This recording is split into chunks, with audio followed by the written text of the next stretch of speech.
जय हिंद विद्यार्थी मित्रांनो. मी इंजिनियर जितेंद्र सुरेश पिंपळचंडे, संचालक पुणांदा करिअर अकॅडमी चंद्रपूर. विद्यार्थी मित्रांनो, खास तुमच्यासाठी आता आपण एक डेली टेस्ट सिरीज 3 फेब्रुवारी पासून सायंकाळी 6:15 वाजता चालू करत आहोत. त्या टेस्ट सिरीजचे काही नियम व अटी आहेत, ते तुम्हाला उडान खाकी या ग्रुपवर टाकलेले सुद्धा आहेत. ओके, तर ते पेपर द्यायचं जर असेल तर तुम्हाला उडान ऑफिसला येऊन ऍडमिशन करावं लागेल. तर विद्यार्थी मित्रांनो, आपण दिनांक 31 जानेवारी 2026 शनिवारी दुपारी 12 वाजता पेपर क्रमांक 5 हा घेतलेला होता. आणि त्या पेपर मधील अंकगणित या विषयाची जे प्रश्न जी होती ती थोडीशी लेवल ऑफ क्वेश्चन होती, थोडीशी हार्ड टाईपचे प्रश्न होते. तर विद्यार्थ्यांची मागणी होती की सर, त्या पेपर मधील जे प्रश्न आहेत त्याचा एक व्हिडिओ तयार करा. ओके, तर आपले जे टेक्निकल पर्सन आहेत, कॅमेरामॅन वगैरे आहेत, ते सध्या सुट्टीवर असल्यामुळे ते कार्य आज मलाच करावं लागत आहे. तर सोबतीला एक दोन आमचे सुद्धा सहकारी, नवीन सहकारी आमच्या सोबत जोडलेले आहेत. तर विद्यार्थी मित्रांनो, वेळ वाया न दवडता आपण पेपर क्रमांक 5 यामधील अंकगणित या विषयाची आज सविस्तर उत्तरे बघूया. तर प्रश्न क्रमांक 52, पुढील समीकरणातील स्टारचे मूल्य शोधा. म्हणजे स्टारच्या ठिकाणी कोणता अंक येईल. जर बघितला, हा सिम्प्लिफिकेशनचा प्रश्न आहे आणि सिम्प्लिफिकेशनचा प्रश्न असून तो घातांकाचा प्रश्न आहे.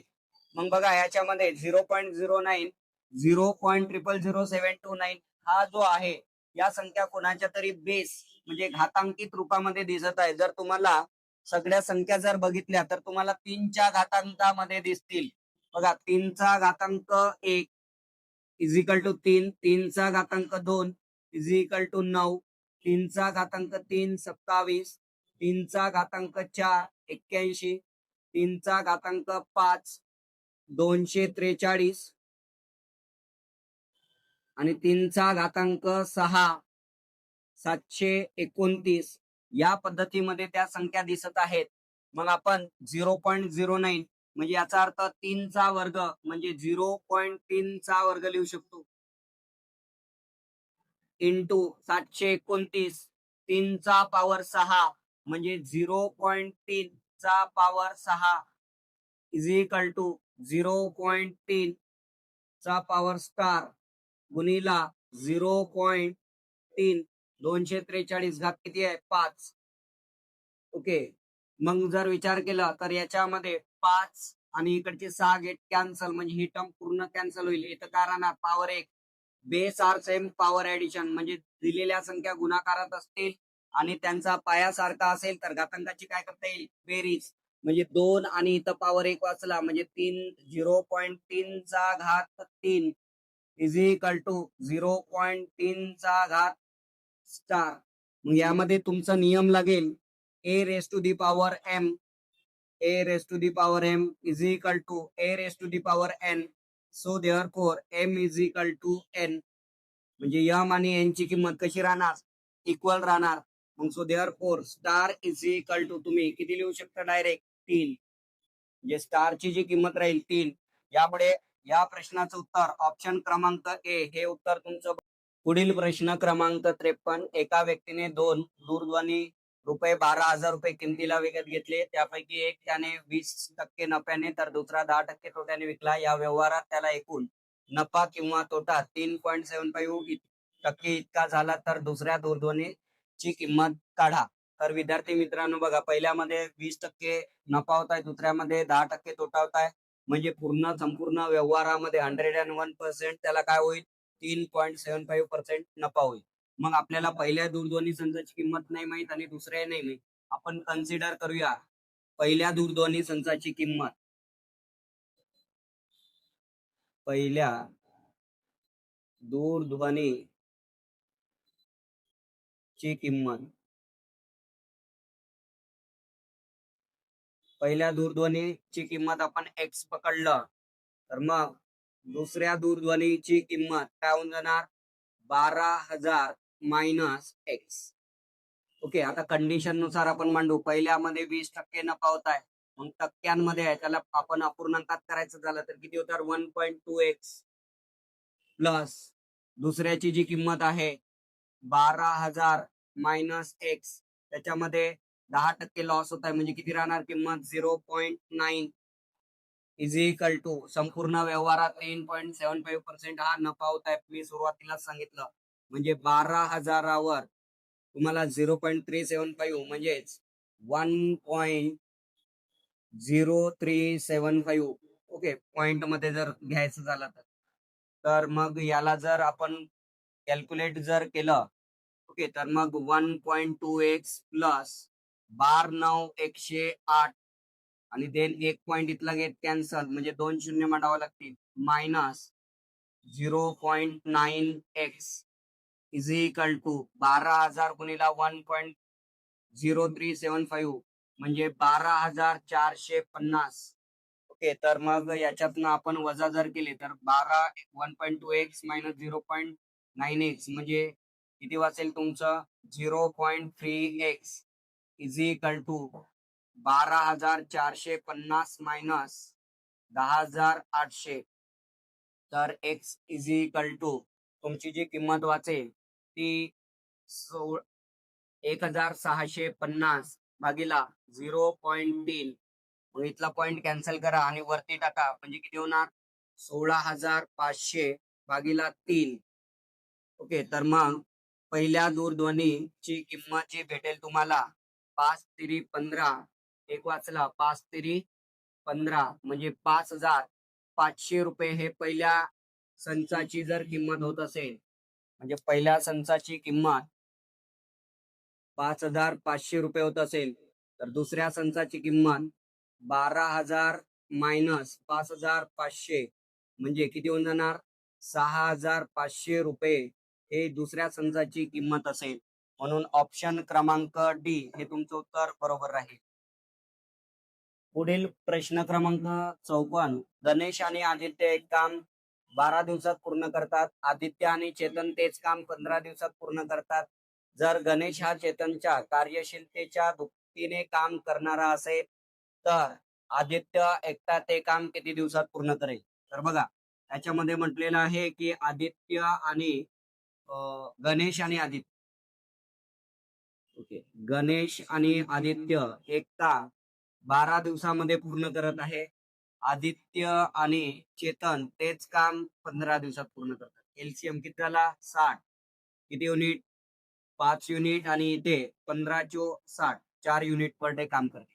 हा महत्वाचा एक पॉइंट दिलेला आहे. गणेश हा चेतनच्या कार्यशीलतेच्या दुपटीने काम करतोय म्हणजे गणेश इज इक्वल टू जर गणेश एवढं काम करायचं असेल तर तुम्हाला 2 टाइम्स ऑफ सी म्हणजे चेतन 2 चेतन तुम्हाला कामाला लावावं लागतील या पद्धतीची ती कंडिशन आहे. मग आता जर विचार केला तर याच्यामध्ये गणेश आणि चेतन इथं 4 युनिट होत आहे. आपला गणेश आणि आदित्य 5 युनिट काम करत आहे. आपला आदित्य आणि चेतन 4 युनिट काम करत आहे. याचा अर्थ इथे जर आपण गणेशच्या ठिकाणी आपण 2C म्हणजे 2 चेतन जर कामाला जर लावले चेतन आणि आदित्य हे 4 युनिट काम करत आहे. मग 2 टाइम्स ऑफ चेतन आणि एक आदित्य किती युनिट काम करत आहे 5 म्हणजे याचा अर्थ सो देअरफॉर जो एक्स्ट्राचा जो वाढलेला आहे तो चेतन वाढलेला आहे. मग याचा अर्थ चेतन जो आहे तो एका दिवशी किती युनिट काम करेल 1 युनिट पर डे काम करेल.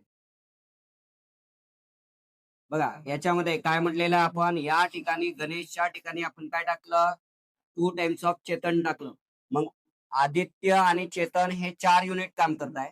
आदित्य आणि चेतन मग 4च युनिट काम करेल बट एकटा एक्स्ट्रा चेतन कामाला लागलाय म्हणजे इकडे एक्स्ट्रा किती युनिट काम झालं 1 युनिट. मग 1 युनिट काम कोण करेल चेतन. मग चेतन जर 1 युनिट काम करत असेल तर आदित्य किती युनिट काम करणार दोघं मिळून 4 युनिट काम करत आहे म्हणजे आदित्य हा एका दिवशी 4 मायनस 1 म्हणजे 3 युनिट पर डे काम करेल. मग 3 युनिट पर काम आदित्य एकटा जर करेल तर त्याला टोटल काम किती करायचं आहे 60. मग 60 युनिट काम करण्यासाठी आदित्यला किती दिवस लागतील 20 दिवस लागतील. म्हणजे तुमचं ऑप्शन क्रमांक ए हे तुमचं उत्तर बरोबर राहील. पुढील प्रश्न क्रमांक 55 म्हणत आहे की एक रूम आहे त्या रूमची लांबी जी दिलेली आहे ती 13 मीटर लांब आहे आणि रुंद 9 मीटर रुंद आहे. त्याच्यामध्ये आपल्याला कार्पेटिंग करायची आहे म्हणजे गाद्या हातरायच्या आहेत. आणि त्या गाद्याची रुंदी जी दिलेली आहे ती 75 सेंटीमीटर म्हणजे 0.75 मीटर दिलेली आहे. मग आपल्याला काढावं लागतील का 9 मीटर रुंदीमध्ये एकूण किती गाद्या बसतील. ओके, तर मग 9 डिवायडेड बाय 0.75 जर तुम्ही कराल तर 900 डिवायडेड बाय 75 म्हणजे किती येतील, एकूण 12 गाद्या म्हणजे किती लांबीच्या, 13 मीटर लांबीच्या. ओके, तर मग आपल्याला तो पूर्ण कार्पेट करायचा आहे तर किती खर्च येईल, तर आपल्याला 13 मीटर लांबी राहणार अशा 12 आपल्याला गाद्या बसतील आणि चौरस प्रति चौरस जो रेट आहे तो किती आहे, 14 रुपये प्रति चौरस मीटरचा रेट आहे. तर मग याचं जर कॅल्क्युलेशन केलं तुम्ही तर याचा खर्च जो येईल 2184 रुपये हा टोटल खर्च लागेल कार्पेटिंग करण्यासाठी. त्याच्यामुळे ऑप्शन क्रमांक ए हे तुमचं उत्तर. पुढील प्रश्न क्रमांक 56. पोलीस भरती परीक्षेचा अभ्यास करणाऱ्या विद्यार्थ्यास त्याचे वडील महिन्याचा 12,000 रुपये पाठवतात. त्यापैकी तो खाण्यावर, पुस्तकांवर आणि मनोरंजनावर किती खर्च करतो ते पुढील वर्तुळाकृतीचे अवलोकन करून काढा. तर बघा विद्यार्थी मित्रांनो, हे पाय डायग्राम जी आहे ती दोन प्रकारे तुम्हाला दिलेली जाते. एक तर डिग्री मध्ये तुम्हाला मापाचं कोण दिलेलं असेल किंवा दुसरी पर्सेंटेज मध्ये दिलेली असेल.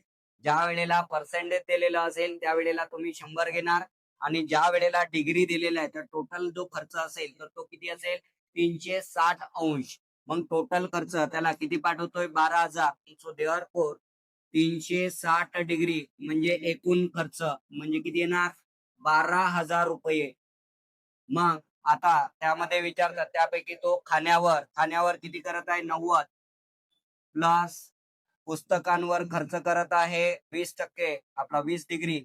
आणि देन मनोरंजनवर किती करत आहे, 110. 90 20 110 110 म्हणजे किती झालं, 220 अंश म्हणजे हाऊ मच.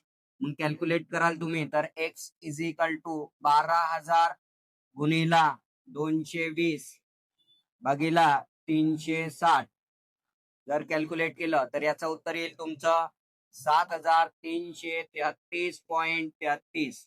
बघा ऑप्शन मध्ये दिसत नाही. मग या वेळेला अशा वेळेला राऊंड ऑफ आपल्याला नियर अबाउट आन्सर घ्यावा लागेल. म्हणजे उत्तर किती राहणार, 7,334 रुपये त्याचा त्या 3 घटकांवरचा खर्च असेल. त्याच्यामुळे ऑप्शन क्रमांक सी हे तुमचं उत्तर बरोबर राहील. पुढील प्रश्न, एका रेल्वे गाडीने 909 मीटर लांबीचा प्लॅटफॉर्म 234 किमी प्रति तास या वेगाने 17 सेकंदात ओलांडला तर त्या रेल्वे गाडीची लांबी किती आहे. ओके, म्हणजे रेल्वे गाडीची लांबी म्हणजे तुम्हाला काय काढायचं आहे, अंतर. मग अंतर इज इक्वल टू वेग गुणिला वेळ. मग वेग कितीचा आहे तुमचा, 234 आणि वेळ किती लागला, 17 सेकंद. बघा आता सेकंदात आहे त्याच्यामुळे याला मीटर पर सेकंद करावं लागेल. 5/18 आणि गुणिला 7. ओके, तर मग 18चा जर भाग टाकला तुम्ही, 18 एक 18 म्हणजे वाचले किती तुमचे 5 म्हणजे 18 तेरी 54. ओके, तर मग देन 13 गुणिला 17 5 85. ओके, तर हे टोटल अंतर भेटेल तुम्हाला किती भेटणार, 850 प्लस 85 गुणिला 3, 8 तेरी 24 आणि ते 5 तेरी 15. ओके, 255 म्हणजे टोटल डिस्टन्स भेटेल 5 10 0 हातचाला 1 म्हणजे 1105. हे मीटर टोटल अंतर झालं प्लॅटफॉर्मची लांबी प्लस गाडीची लांबी. मग आपल्याला प्लॅटफॉर्मची लांबी वजा करायची म्हणजे रेल्वेची लांबी भेटेल. हे रेल्वेची लांबी is equal to 1105 minus 909. Okay, तर मग 15तून 9 गेले 6 हातचाला 1 9. त्याच्यानंतर याच्यामध्ये किती वाचेल, हातचाला 1 म्हणजे 196 मीटर त्या रेल्वे गाडीची लांबी राहणार. म्हणजे ऑप्शन क्रमांक सी हे तुमचं उत्तर बरोबर आहे.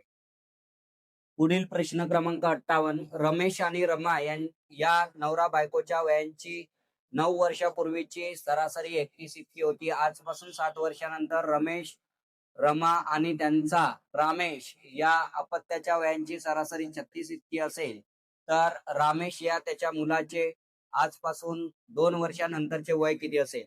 बघा रमेश आणि रमा या नवरा बायकोचे 9 वर्षापूर्वीची सरासरी वय आहे म्हणजे 9 वर्षापूर्वीचे वय, 9 वर्षापूर्वीचे पूर्वीचे रमेश आणि रमा, रमेश आणि रमा यांचे वय,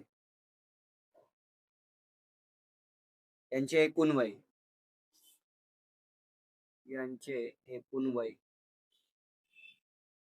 हा मग किती आहे सरासरी 31, 31 दुने 62, 62 वर्ष होऊन जातील. देन त्याच्यानंतर 7 वर्षानंतर, मग 7 वर्षानंतर यांचं वय, 7 वर्षानंतर रमेश रमा यांचं एकूण वय, मग 7 7 14 वर्ष तुमच्यांचे काय होतील, वाढतील. आता हे 9 वर्षापूर्वीच होतं, मग आजचं जर वय पाहिजे असेल, आजचं वय काढून घेऊ अगोदर. आजचे वय, आजचे वय रमेश आणि रमा यांचे आजचे वय, मग 9 वर्षापूर्वीच होतं, मग 9 9 18 वर्ष वाढलं, म्हणजे 62 प्लस 18 नथिंग बट किती झालं तुमचं, इकडे 8 टाकलं तर 70 10 ते 80, 80 वर्ष. नंतर पॉइंट बोलत आहे आजपासून 7 वर्षानंतर, मग 7 वर्षानंतरचे वय, 7 वर्षानंतरचे वय रमेश आणि रमा यांचे 7 वर्षानंतरचे, म्हणजे 7 दुने 14 वर्ष वाढेल, 80 प्लस 14 म्हणजे किती होणार, 94 वर्ष. हे झालं दोघांचं. आणि या तिघांचं रमेश रमा, रमेश रमा आणि त्यांचा मुलगा रामेश यांचे एकूण वय किती वर्षानंतरचे, 7 वर्षानंतरचे, 7 वर्षानंतरचे एकूण वय. मग काय होऊन जाणार, सरासरी जे दिलेली आहे 36, 36 तिरी 108, 108 वर्ष. म्हणजे याचा अर्थ ते दोघांचं वय 7 वर्षानंतर 94 वर्ष आहे आणि तिघांचं वय 108 वर्ष आहे. म्हणजे याचा अर्थ 7 वर्षानंतर, 7 वर्षानंतरचे रामेशचे वय,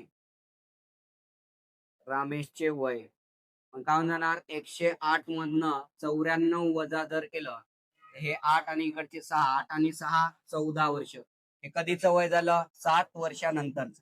म्हणजे मग आजचा जर विचार केला, आजचे वय, आजचे वय मग 14 मायनस 7 नथिंग बट किती वर्ष, 7 वर्ष आजचं वय होऊन जाईल.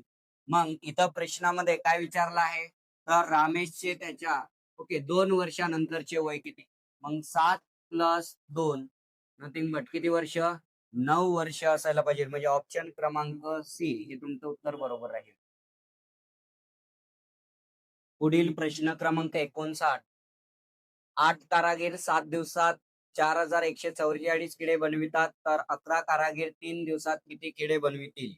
बघा MDH वाला कन्सेप्ट आहे. 8 कारागीर 7 दिवसात 4144 किडे बनवितात, तर 11 कारागीर 3 दिवसात किती किडे बनवतील. मग W2 इज इक्वल टू 11 गुणिला 3 गुणिला 4144 भागीला 8 गुणिला 7, तर W2 इज इक्वल टू, जर आपण 8चा जर भाग टाकला याच्यामध्ये, तर 8 45 किती वाचलं, 1.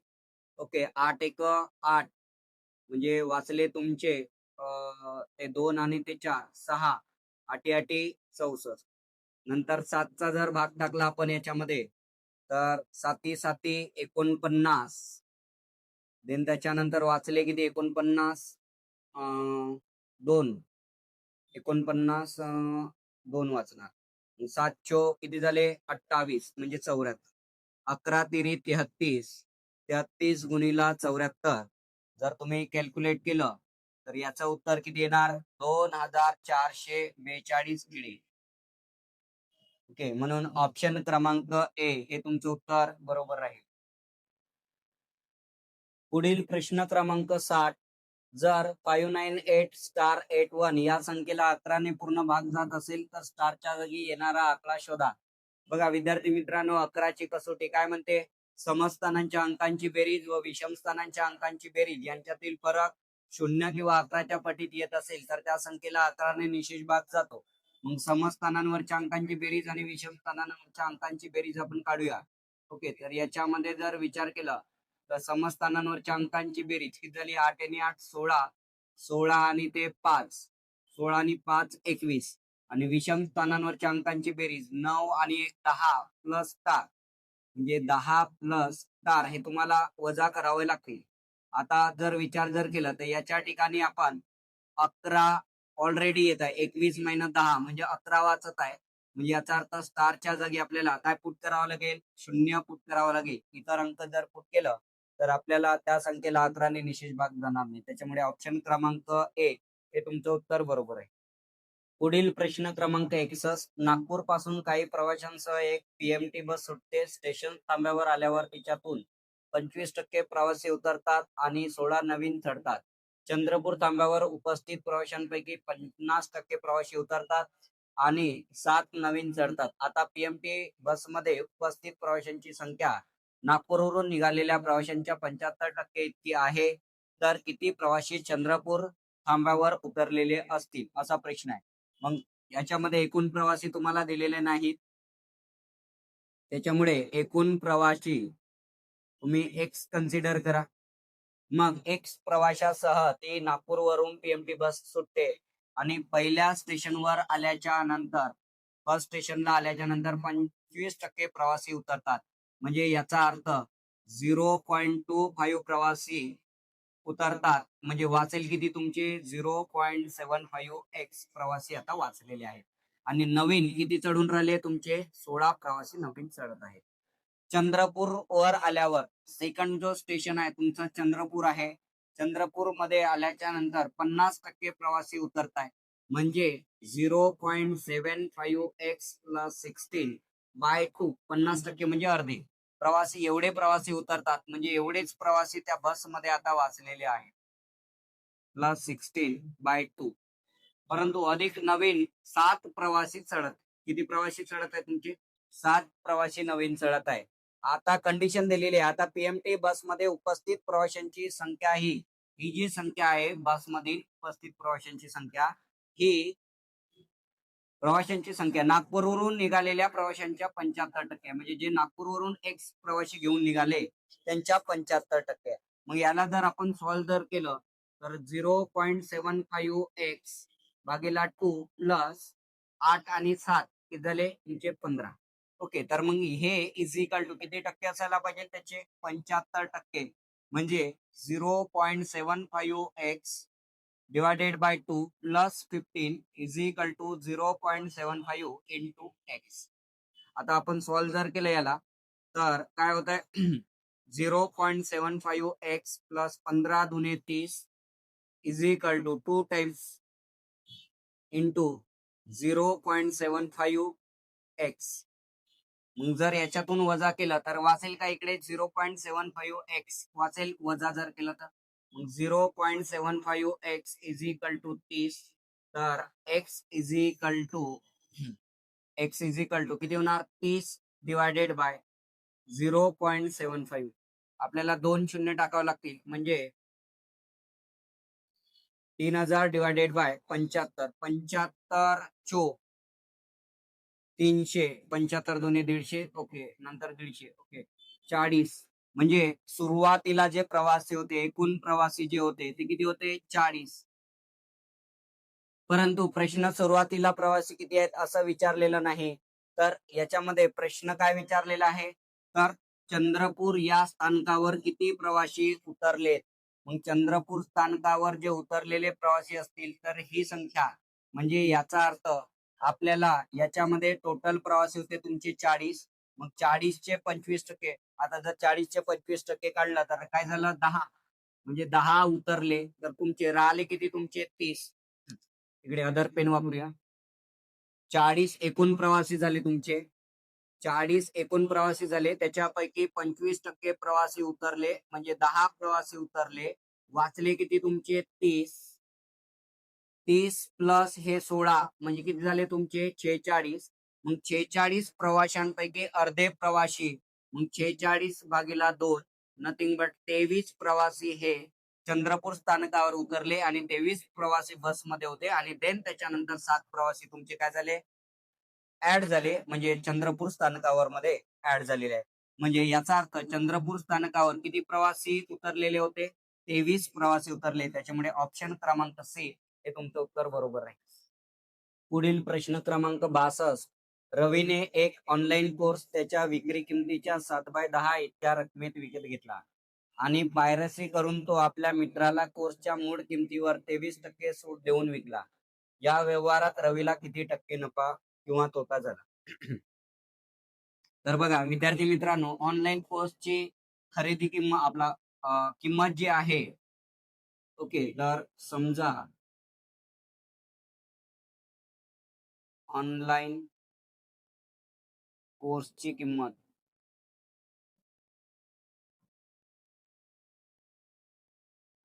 समजा 100 रुपये असं गृहीत धरूया. ओके, कारण पर्सेंटेज आहे आणि तिकडे 7/10 आहे, म्हणजे 10 ने भाग जातो. मग रवीने एक ऑनलाईन कोर्स त्याच्या विक्री किमतीच्या 7/10 इतक्या रकमेत, समजा ऑनलाईन कोर्सची विक्री किंमत जी होती, विक्री किंमत जी होती ती 100 रुपये होती आणि रवीने ते 7/10 इतक्या किमतीने घेतला, म्हणजे नथिंग बट 70 रुपयाला तो कोर्स घेतला. परंतु पायरसी करून तो आपल्या मित्राला कोर्सच्या मूळ किमतीवर 23% सूट देऊन विकला. ओके, जी मूळ किंमत होती किती रुपये होती, 100, म्हणजे नथिंग बट 100%, 23% सूट मिळाली, म्हणजे 23 रुपयाची सूट मिळाली, म्हणजे 100 मायनस 23. ओके, तर मित्राची ही त्याची खरेदी किंमत असेल, मित्राची खरेदी किंमत. ओके, तर 100 मायनस 23 जर आपण वजा जर केलं तर वाचेल किती तुमचं, 77. ओके, 77 रुपयाला त्याच्या मित्राने कोर्स खरेदी केला आणि त्याने किती रुपयाला खरेदी केला होता, 70 रुपयाला खरेदी केलेला होता. म्हणजे याचा अर्थ 70 रुपयाचा कोर्स त्याने 77 रुपयाला विकला, म्हणजे 70 रुपयावर त्याला 7 रुपये नफा झाला. तर किती टक्के नफा झाला, 10% नफा झाला.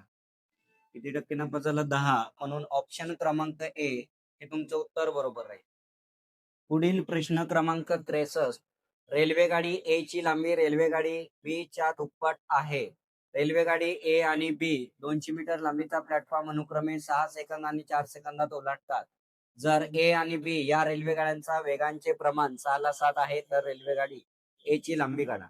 बघा, वेगांचं प्रमाण देऊन आहे, म्हणजे ए आणि बी या दोन रेल्वेगाडीच्या लांबीची आपला वेग काढावा लागेल. जर आपण ए या रेल्वेगाडीची लांबी बी या रेल्वेगाडीच्या लांबीच्या दुप्पट आहे, म्हणजे बी या रेल्वेगाडीची लांबी आपण डी घेतली, तर 2 times of D plus 200 metre हे किती वेळात क्रॉस करत आहे, 6 सेकंदात. आणि जी दुसरी गाडी आहे बी ही रेल्वे गाडी आहे, तिची लांबी डी होऊन जाणार, प्लस 200 मीटर लांबीचा प्लॅटफॉर्म हा 4 सेकंदात ओलांडत आहे, म्हणजे हे त्यांचा वेग झाला. ओके, हा पहिल्या गाडीचा वेग आणि हा दुसऱ्या गाडीचा वेग यांचं प्रमाण जे दिलेलं आहे ते किती दिलेलं आहे, 6:7. ओके, तर मग आपण जर सॉल्व्ह जर केलं तर 2 टाइम्स ऑफ D1 प्लस 200 गुणिला 4 भागीला D1 डी प्लस 200 गुणिला 6 इज इक्वल टू 6/7. ओके, तर याच्यामध्ये जर विचार केला तर हे 6×6 = 36 आणि हे 4, म्हणजे या ठिकाणी किती येऊन जाणार, 9. 9/7. आता आपण क्रॉस मल्टिप्लाय सॉल्व्ह जर केला आपण, ओके, तर मग 7 ने मल्टिप्लाय, 7 दुनी किती झालं, 14D प्लस 7 दुनी 14 is equal to 9D plus 9 दुनी 18, म्हणजे 9D 14D मायनस 9D, म्हणजे किती झालं तुमचं, 5 times of D is equal to 1800 minus 1400, म्हणजे D is equal to 400 divided by 5. 400 divided by 5, D is equal to 400 divided by 5, 8×45, म्हणजे किती झालं, 80 मीटर. म्हणजे 80 मीटर ही जी लांबी झाली, कोणत्या गाडीची लांबी झाली, बी. कारण पहिल्या गाडीची लांबी जी आहे ते 2 टाइम्स ऑफ डी, म्हणजे ए या गाडीची लांबी, बी या गाडीची लांबी किती झाली, 80 मीटर. तर ए या गाडीची लांबी दुसऱ्या गाडीच्या लांबीच्या दुप्पट आहे, म्हणजे काय झालेलं असेल, ए या गाडीची लांबी 160 मीटर. म्हणून ऑप्शन क्रमांक बी हे तुमचं उत्तर बरोबर आहे. पुढील प्रश्न क्रमांक 64. ए व बी यांचे सरासरी वजन 29 किलो आहे. सी व ए यांचे सरासरी वजन 26 किलो आहे. जर ए आणि बी यांचे एकूण वजन 50 किलो असेल तर तिघांपैकी सर्वाधिक वजन असलेल्या व्यक्तीचे वजन किती? ओके बघा, ए व बी यांचे एकूण वजन, सरासरी वजन देऊ नये 29, 29 दुने 58. देन ए व सी यांचे सरासरी वजन आहे 26, 26 दुने 52, 52 किलो दोघांचं वजन झालं. आणि बी आणि सी यांचं सरासरी एकूण वजन देऊ नये 50. मग आता जर विचार केला याच्यामध्ये 2 times of A plus B plus C यांचं एकत्रित वजन किती होऊन जाणार? 58 प्लस 52 प्लस 50. इकडे 2 टाकले, 50 50 50 150 आणि ते 10 म्हणजे 160. 2 times of A plus B plus C. मग A plus B plus C यांचं वजन किती किलो होऊन जाणार? 80. आता कोणाचं एकाचं काळाचं जर असेल, समजा ए चं काळाचं आहे तर बी आणि सी चं एकत्रित वजन वजा करा. बी आणि सी चं एकत्रित वजन किती आहे? 50 किलो. म्हणजे ए इज इक्वल टू 80 मायनस 50 हे किती किलो? 30 किलो ए चं वजन झालं. मग ए चं वजन भेटलं तर कोणत्या इक्वेशन मध्ये पुट करा. आता ए चं 30 किलो जर भेटलं तर बी चं वजन याच्यामध्ये जर पुट केलं तर 58 मायनस 30 म्हणजे किती किलो वाचेल? 28 किलो. पुढील प्रश्न क्रमांक 65. 10.5% दराने 5,000 रुपयाचे 2 वर्षाचे सरळ व्याज व चक्रवाढ व्याज याच्यातील फरक किती? ओके बघा, हा रेट दिलेला आहे तुम्हाला 5%, मुद्दल दिलेली आहे तुम्हाला 5,000 रुपये आणि टाइम दिलेला आहे 2 वर्ष. आणि याच्यामध्ये विचारलेलं आहे सरळ व्याज आणि चक्रवाढ व्याज. मग तुम्हाला कन्सेप्ट माहित असायला पाहिजे. सरळ व्याजामध्ये प्रत्येक वर्षाला मिळणारं व्याज हे सारखं असेल, परंतु चक्रवाढ व्याजमध्ये तसं होत नाही. मग याच्यामध्ये जर विचार केला तर चक्रवाढ व्याजमध्ये व्याजावर व्याज मिळालं तर जे एक्स्ट्रा व्याज मिळत आहे ते व्याजावरचं व्याज असेल. मग 5,000 रुपयाचं 5% दराने 10% म्हटलं तर 500, तर 5% म्हटलं तर 250 पहिल्या रुपयाला, 250 दुसऱ्या रुपयाला, म्हणजे सरळ व्याज 250 250 भेटली. परंतु चक्रवाढ व्याजामध्ये या 250 रुपयावर दुसऱ्या वर्षाला तुम्हाला 5% व्याज मिळेल. मग 10% म्हणलं तर 25, तर 5% म्हटलं तर किती होऊन जाणार? 12.5. मग हे सरळ व्याज कॉमनच राहतील चक्रवाढ व्याज आणि सरळ व्याजामध्ये, परंतु हे व्याजावर मिळालेलं व्याज 5% जे व्याज मिळेल म्हणजे किती रुपये? 12.5. हे रुपये जास्त असतील म्हणजे फरक किती रुपयाचा पडणार? 12.5 रुपयाचा फरक पडेल. त्याच्यामुळे ऑप्शन क्रमांक ए तुमचं उत्तर बरोबर आहे. पुढील प्रश्न क्रमांक 66. 5 वर्षापूर्वी आईचे वय मुलीच्या त्यावेळच्या वयाच्या दुप्पट होते. त्यांच्या आजच्या वयांचे गुणोत्तर 11ला 6 असेल तर आणखी 5 वर्षानंतर दोघींच्या वयांतील फरक किती वर्षाचा असेल? तर बघा विद्यार्थी मित्रांनो, आई आणि मुलगी यांच्या 5 वर्षापूर्वीच्या वयाचं गुणोत्तर देऊ नये. म्हणजे आईचं वय हे मुलीच्या वयाच्या दुप्पट आहे. म्हणजे याचा अर्थ एक्स लावला आपण तर त्यांचं 5 वर्षापूर्वीचं वय झालं. 5 वर्षापूर्वीचे वय. So therefore 2x plus x हे 5 वर्षापूर्वीचं वय होतं. 5 वर्ष जर आपण ऍड जर केले तर आजचं वय झालं. मग त्यांच्या आजच्या वयांचं गुणोत्तर किती देऊ नये? 11ला 6. मग 6 जर मल्टिप्लाय केलं 6 दुने 12x प्लस 6 पंचे 30 is equal to 11x plus 11 पाचा 55. मग इकडे 11ला आणलं तर 12x minus 11x is equal to 55 minus 30. तर x इज इक्वल टू किती झालेलं असेल? 25 वर्ष. मग x इज इक्वल टू 25. मग आईचं वय किती वर्ष राहणार? 50. आणि मुलीचं वय किती राहणार? 25. म्हणजे 5 वर्षापूर्वीचं यांचं वय झालं. मग यांच्या वयातील फरक हा तो 5 वर्षापूर्वीचा असो किंवा 5 वर्षानंतरचा असो किंवा आजचा असो, त्यांच्या वयातील फरक हा कसा राहणार? सारखा असेल. मग त्यांच्या वयातील फरक जो असेल हा 50 मायनस 25 म्हणजे 25 वर्षाचा फरक पडेल. ओके, त्याच्यामुळे ऑप्शन क्रमांक बी हे तुमचं उत्तर बरोबर राहील. पुढील प्रश्न क्रमांक 67. X minus Y square is equal to 49, X plus Y square is equal to 169 असेल तर 4xy is equal to question mark. आता बघा, ए मायनस बी चा होल स्क्वेअर आणि ए प्लस बी चा होल स्क्वेअर जर विचार केला, ओके, तर मग ए मायनस बी म्हणजे एक्स मायनस वाय चा होल स्क्वेअर म्हणजे एक्स स्क्वेअर, ओके, किंवा याला लिहू शकतो आपण एक्स मायनस वाय चा whole square is equal to X square minus 2 times of X Y plus Y square आणि एक्स प्लस वाय चा whole square is equal to X square plus 2 times of X Y plus Y square. आता आपण या equation मधनं हे equation आपण वजा जर केलं, ओके, म्हणजे X square plus 2xy plus Y square minus X square minus 2xy plus Y square is equal to काय बनेल तुमचं 169 मायनस 49. ओके, तर मग याच्यामधनं X square get cancel, Y square get cancel, minus up minus plus बनेल म्हणजे so therefore 4xy is equal to 169 minus 49 म्हणजे 0 आणि 16तून 4 गेले तर 12 म्हणजे 4xy ची किंमत किती असायला पाहिजे 120. त्याच्यामुळे ऑप्शन क्रमांक डी हे तुमचं उत्तर बरोबर आहे. पुढील प्रश्न क्रमांक 68. पितांबर याने एका शेतात 10 बाय 5 मीटरचा खड्डा खोदल्यानंतर यातून निघालेली माती 25 मीटर लांब व 20 मीटर रुंद मैदानावर एकसारखी पसरवली तर किती जाडीचा मातीचा थर तयार होईल. बघा, व्हॉल्यूम 1 आणि व्हॉल्यूम 2 हे कसं राहणार, सारखं असेल. म्हणजे इथून निघालेली माती ही एवढ्याच मातीच्या घनामध्ये सारखी असेल. म्हणजे काय झालेलं असेल, 20 गुणिला 10 गुणिला 5 एवढी जी मीटर जी माती निघेल तेवढीच मीटर माती इकडे सुद्धा असायला पाहिजे. 25 गुणिला 20 गुणिला जो थिकनेस असेल त्या थिकनेसची म्हणजे नथिंग बट T2 आपण घेऊ शकतो. तर T2 is equal to 20 get cancel, 5चा भाग 5 वेळा, 5चा भाग 2 वेळा, 5 गेट कॅन्सल म्हणजे 2 मीटर जाडीचा थर त्या मातीचा तयार होईल. म्हणजे ऑप्शन क्रमांक बी हे तुमचं उत्तर.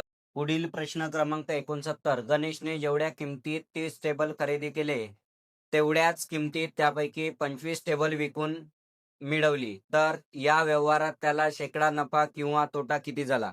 बघा, म्हणजे ज्या किमतीमध्ये 30 टेबल त्यानं खरेदी केले तेवढ्याच किमतीला त्यानं 25 टेबल विकले म्हणजे याचा अर्थ 5 टेबलांचा त्याला नफा झाला. किती टेबलांवर, 25 टेबल विकल्याच्या नंतर. मग पर्सेंटेज नफा हा 5 टेबल भेटले, किती टेबलवर, 25 टेबलवर, गुणीला काय करणार 100, 25 चो 100, 20 नथिंग बट 20% त्याला नफा होईल. म्हणजे ऑप्शन क्रमांक बी हे तुमचं उत्तर बरोबर आहे. पुढील प्रश्न क्रमांक 70. एक काम पूर्ण करण्यासाठी राकेशला 12 दिवस लागतात, तेच महेशला 20 दिवस लागतात. दोघांनी मिळून हे काम 3 दिवस केल्यावर राकेश काम सोडून निघून जातो, तर राहिलेले काम पूर्ण करण्यासाठी महेशला किती दिवस लागतील. बघा, तर राकेशला एक काम पूर्ण करण्यासाठी 12 दिवस आणि महेशला तेच काम पूर्ण करण्यासाठी 20 दिवस. एकूण काम आपण पकडलं 60, 12 पंचे 60, 20 तिरी 60 म्हणजे टोटल दोघे जण मिळले राकेश आणि महेश तर एका दिवशी 8 युनिट पर डे काम होईल. मग याच पद्धतीत 3 दिवस राकेश आणि महेश यांनी मिळून केलेले काम 3 गुणिले 8 म्हणजे 8 तिरी 24 युनिट काम झालं. म्हणजे वाचलं काम किती, रिमेनिंग वर्क म्हणजे शिल्लक काम, रिमेनिंग वर्क 60 मायनस 24 म्हणजे किती वाचलं, 36 युनिट काम वाचलं. मग 36 युनिट काम कोण करणार आहे, महेश करणार आहे, कारण की राकेश सोडून गेलेला आहे. मग महेश एका दिवशी किती युनिट काम करतायत, 3. मग महेशला 36 युनिट काम करण्यासाठी लागणारे दिवस 12 तिरी 36 म्हणजे किती दिवस लागेल, 12 दिवसामध्ये राहिलेलं काम महेश हा पूर्ण करतील. म्हणजे ऑप्शन क्रमांक सी हे तुमचं उत्तर बरोबर राहील. पुढील प्रश्न क्रमांक 71. एका परीक्षा केंद्रात 60 विद्यार्थी गणिताची परीक्षा देतात, 36 विद्यार्थी जीवशास्त्राची परीक्षा देतात आणि 24 विद्यार्थी इतिहासाची परीक्षा देतात. जर एका खोलीत एकाच विषयाची परीक्षा घेता येते आणि प्रत्येक खोलीत विद्यार्थ्यांची संख्या समान ठेवायची असेल तर कमीत कमी किती खोल्या लागतील. बघा, एका वर्गातील विद्यार्थ्यांची जास्तीत जास्त संख्या म्हणजे यांचं काय काढावं लागेल, मसावी. ओके, 60, 36 आणि 24. मग यांचा मसावी म्हणजे एका खोलीतील जास्तीत जास्त विद्यार्थ्यांची संख्या म्हणजे 12 पंचे 60, 12 तिरी 36 आणि 12 दुने 24. म्हणजे याचा अर्थ 60 विद्यार्थ्यांसाठी एका विषयाच्या 5 खोल्या लागतील, 36 विद्यार्थ्यांसाठी 3 खोल्या लागतील आणि 24 विद्यार्थ्यांसाठी 2 खोल्या लागतील. म्हणजे एकूण खोल्या किती लागेल, 5 + 3 + 2, 5 आणि 3 8 आणि 2 10 खोल्या एकूण लागतील. म्हणजे ऑप्शन क्रमांक सी हे तुमचं उत्तर बरोबर राहील. पुढील प्रश्न क्रमांक 72. त्रिकोणामध्ये कोणांच्या गुणोत्तर 1 ला 2 ला 3 या प्रमाणात आहे, तर सर्वात मोठा कोन व सर्वात लहान कोनामधील फरक किती अंशाचा असेल. बघा, मग addition of angle of triangle is 180 degree. मग यांना एक्स जर लावलं तर नथिंग बट किती झालं, 6x is equal to 180 degree. तर x is equal to sine 3 30. म्हणजे पहिला जो कोन होणार तो 30 अंशाचा, दुसरा कोन असेल 60 अंशाचा आणि तिसरा जो कोन असेल तो 90 अंशाचा. मग या दोन कोनातील फरक म्हणजे डायरेक्ट कितीचा असेल, 60 अंशाचा असेल. म्हणजे ऑप्शन क्रमांक सी हे तुमचं उत्तर बरोबर राहील. पुढील प्रश्न क्रमांक 73. 400 मीटर अंतरावरून पोलिसांनी चोराला थांबविले. पोलिसांनी पाठलाग सुरू केला. त्याचवेळी चोरानेही पळायला सुरुवात केली. चोराचा वेग तासी 10 किमी आणि पोलिसाचा वेग तासी 15 किमी आहे असे गृहीत धरल्यास पकडले जाण्यापूर्वी चोर किती अंतर पडेल. आता बघा, तर यांच्यामध्ये वेगामध्ये कितीचा फरक पडला, 5 किलोमीटर पर आवर. म्हणजे यांना लागणारा वेळ हा म्हणजे 400 मीटरचं अंतर पोलिसाला जर क्रॉस जर करायचं असेल तर किती झाला, 5चा फरक पडला इंटू हे 5 किलोमीटर पर आवर. याचा जर आपल्याला मीटर पर सेकंद जर करायचं असेल तर काय करावं लागेल, 5/18 म्हणजे 400 divided bye 25. 400 into 18 divided by किती होणार, 25. मग 25 चो 100 आणि इकडे 4 चो 16 म्हणजे नथिंग बट 16 वेळा. म्हणजे 18 गुणिला 16 एवढा वेळ लागेल. मग चोर तेवढ्याच वेळात, ओके, तर तेवढ्या वेळामध्ये किती अंतर पडेल, 16 गुणिला 18 सेकंदामध्ये नथिंग बट कितीच्या वेगाने, प्रति किलोमीटर 10. मग 10 किलोमीटर पर आवर आहे. तर याला जर आपल्याला मीटर पर सेकंद करायचं असेल तर काय करावं लागेल, 5/18. 18 गेट कॅन्सल. ओके, तर काय झालं, 16 पंचे 80 आणि हे गुणिले 10. नथिंग बट चोराने 16 गुणिले 18 म्हणजे एवढ्या वेळामध्ये 800 मीटरचं अंतर पार करेल.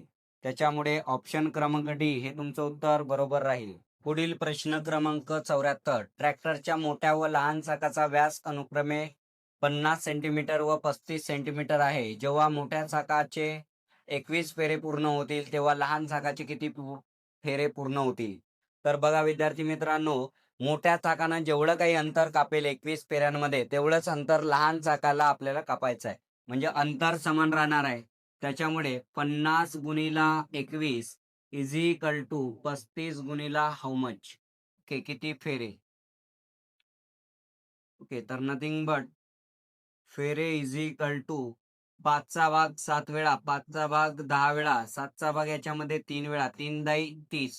एकूण 30 फेरे लहान चाकाला मारावे लागतील. त्याच्यामुळे ऑप्शन क्रमांक सी हे तर बरोबर राहील. पुढील प्रश्न क्रमांक 75. एका वर्गामध्ये 125 विद्यार्थी असून त्यांना 1 ते 125 पर्यंत हजेरी क्रमांक देण्यात आलेले आहेत.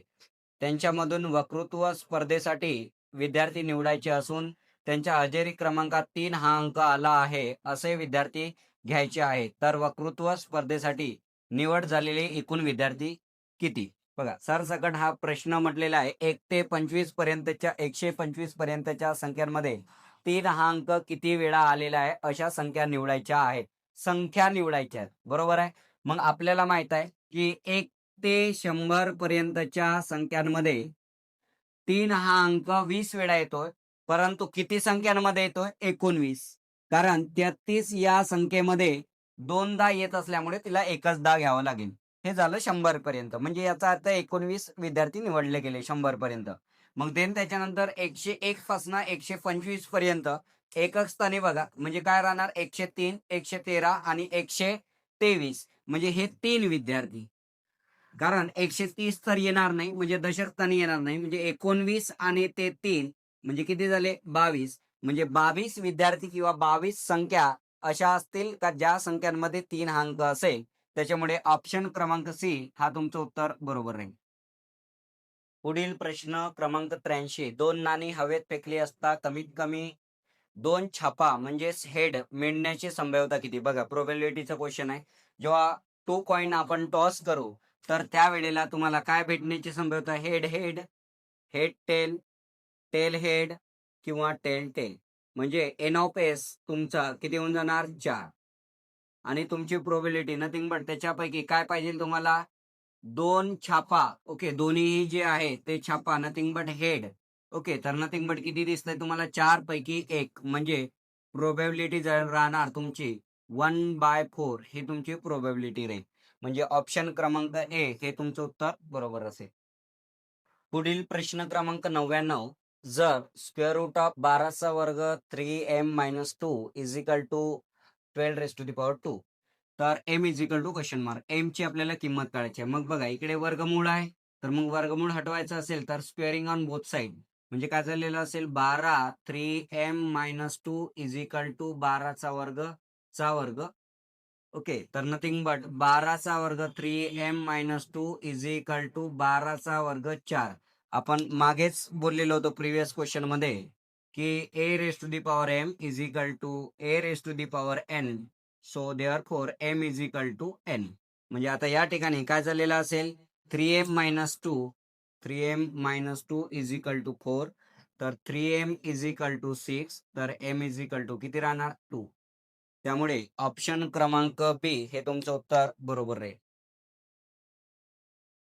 पुढील प्रश्न क्रमांक 100. a plus 1/a is equal to 2.5 तर a square plus 1/a square is equal to question mark. आता बघा a प्लस b चा होल स्क्वेअर जर वापरला आपण तर या दोन टर्म कुठेतरी आपल्याला दिसेल. म्हणजे याचा अर्थ a प्लस b म्हणजे a प्लस 1/a चा whole square is equal to आपल्याला काय मिळेल a square plus 2a into 1/a 2ab plus b square म्हणजे 1/a चा होल स्क्वेअर. ओके तर याच्यामध्ये आपल्याला a square plus a get cancel 2 plus 1/a square. Okay तर आपण स्क्वेअरिंग जर केलं म्हणजे याचा अर्थ इज इक्वल टू यालाच लिहू शकतो 2.5 चा वर्ग.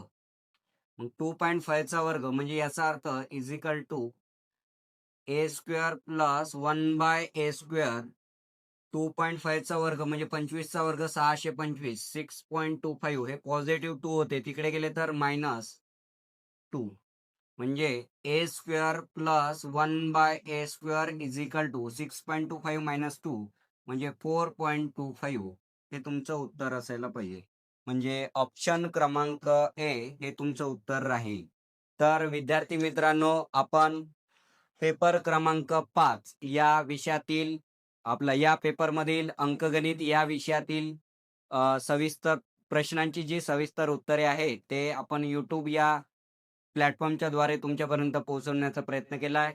तरी विद्यार्थी मित्रांनो आपल्या या YouTube चॅनलला लाईक करा आणि जास्तीत जास्त विद्यार्थ्यांना सांगा की सबस्क्राईब करायला. कारण जेवढं तुम्ही आपल्या चॅनलला बघाल आपल्या व्हिडिओला व्ह्यूज येईल त्या अनुषंगाने आम्हाला काम सुद्धा करण्याची हिंमत वाढत जाईल. ओके तर विद्यार्थी मित्रांनो इथंच थांबतो. जय हिंद जय भारत.